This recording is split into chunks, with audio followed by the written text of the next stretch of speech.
कफ, बलगम, सर्दी, जुकाम, गले में खराश, खांसी, बहुत तरह के ये कफ रोग बहुत परेशान करते हैं।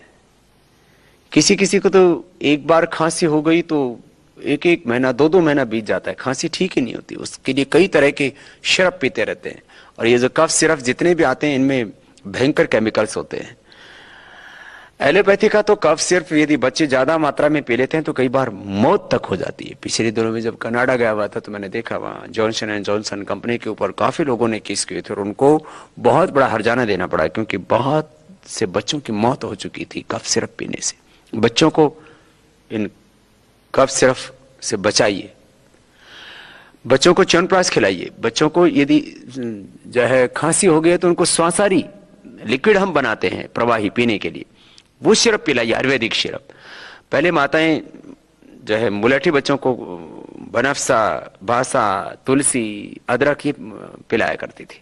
अब भूल गए हम अपनी परंपरा। तुलसी के पत्तों का रस एक दो बूंद, अदरक का रस एक दो बूंद, थोड़ा सा शहद मिलाया, चटा दिया, ये खांसी के लिए बड़ा उपयुक्त होता है। जिनका भी गला खराब रहता है, मुलेठी, काली मिर्च, मिश्री मुंह में डालकर के चूसने, ये गले के लिए बहुत अच्छा होता है। और गले के लिए बहुत अच्छा होता है, हम अंगूठे के नीचे से यहाँ से दबाते हैं, गले के लिए और थायराइड के लिए, दोनों के लिए। और भस्त्रिका, कपालभाति, उज्जाई और अनुलोम विलोम प्राणायाम। प्राणायाम का सीधा असर हमारे रेस्पिरेटरी सिस्टम पर पड़ता है।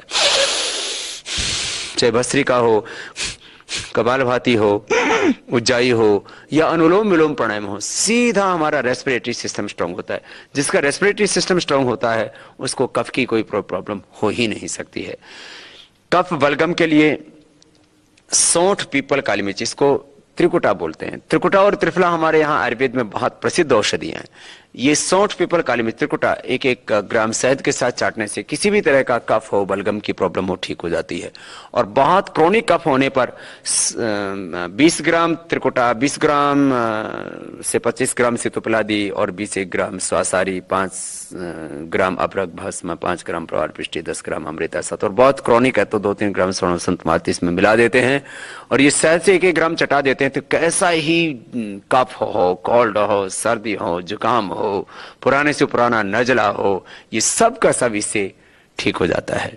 आयुर्वेद में तो बहुत औषधियां हैं कफ बलगम के लिए, लेकिन तुलसी ऐसी सुबह आप 2-3 पत्ते आप खा लेते हैं तो ये आपके कफ के लिए बहुत अच्छी होती है। दूध में हल्दी डाल करके लेते हैं, ये कफ के लिए बहुत अच्छी होती है। दूध में 1-2 बूंद शिलाजीत ले लेते हैं, ये कफ के लिए बहुत अच्छी होती है। 1-1 चम्मच च्यवनप्राश, वो ओरिजिनल च्यवनप्राश होना चाहिए, जैसे हमारे ऋषि मुनियों ने बताया, महर्षि चरक ने, महर्षि श्रुत, धन्वंतरि आदि ने बताया, वैसा च्यवनप्राश होना चाहिए। वह भी आपके रेस्पिरेटरी सिस्टम को बहुत स्ट्रांग करता है और कफ बलगम से आपको बचाता है। जिनको भी कफ की प्रॉब्लम है, मोटापा है, पेट खराब रहता है, वो गर्म पानी पिया करें। ठंडा पानी पीने से भी कफ की प्रॉब्लम बढ़ जाती है। और जिनको कफ की प्रॉब्लम है वो चिकनाई से बचें, चिकनी चीजों से बचें, घी और तेल से बचें, दूध में भी हल्दी डाल करके लें और चाय के तौर पर आप दिव्य पेय का सेवन करें। इससे आपको कफ रोगों से तुरंत छुटकारा मिलेगा। और प्राणायाम करने वाले को तो कभी कफ का रोग